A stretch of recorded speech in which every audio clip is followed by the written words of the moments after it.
అందరికీ నమస్కారం అండి. ఈరోజు నేను చేయబోతున్న వీడియో ఏంటంటే, సప్తగిరి మాసపత్రికలో నుంచి రోజు వీడియోలు చేస్తున్నాను కదండీ. నిన్న మహీసార క్షేత్ర మహిమ గురించి చేశాను కదా!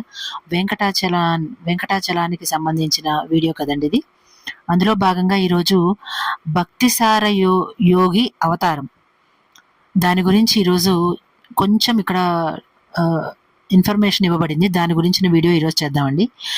ద్వాపర యుగంలో ఒకానొక సమయంలోనంట ఈ మహీసార క్షేత్రంలో భార్గవ ముని వెంకటేశ్వర స్వామి వారి కోసము గొప్ప తపస్సు చేయాలని అనుకున్నారట.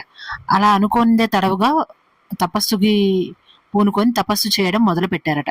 కానీ మనము పాత సినిమాల్లో అట్లా చూసినట్లయితే గనక ఎప్పుడు కూడాను ఇంద్రుడు మునుల యొక్క తపస్సుని భగ్నం చేయాలనే ఒక విషయం మనం ఎప్పుడు చూస్తూనే ఉంటాం. ఇక్కడ కూడా అదే టాపిక్ ఇచ్చారండి.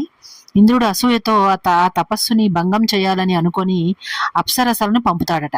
కానీ వాళ్ళ ప్రయత్నాలు ఫలించవట.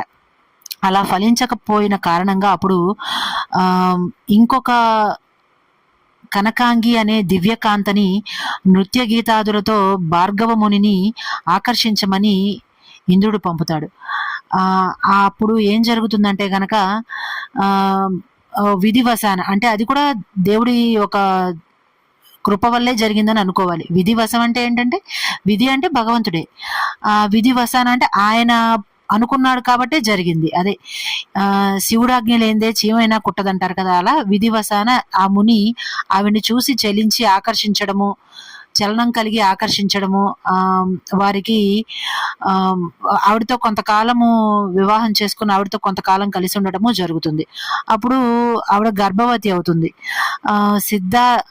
సిద్ధార్థి సంవత్సరంలో మకర మాసంలో మఖ నక్షత్రంలో ఆదివారం చతుర్దశి తిథిలో ఆవిడ భగవానుని ఆయుధమైన సుదర్శన అంశతో నిర్దిష్టమైన ఒక రూపం లేని ఒక పిండానికి జన్మనిస్తుంది. అది చూసి ఆవిడ బాధపడి, అంటే ఎలాంటి ఒక రూపము లేని ఒక ఇట్లాంటి ఒక ముద్దలాంటి ఒక పిండానికి నేను జన్మనిచ్చానని బాధతో దాన్ని ఒక వెదురు పొదలో దాచేసి ఆవిడ దారిన ఆవిడ వెళ్ళిపోతుంది. కానీ ఈ తపోభంగం అయినందువల్ల భార్గవ ముని కూడా బాధపడి వేరే చోటకు ఆయన కూడా వెళ్ళిపోతాడండి. కానీ ఇక్కడ ఈ తర్వాతే ఏం జరుగుతుందంటే, దివ్య దంపతుల అనుగ్రహం, అంటే వెంకటేశ్వర స్వామి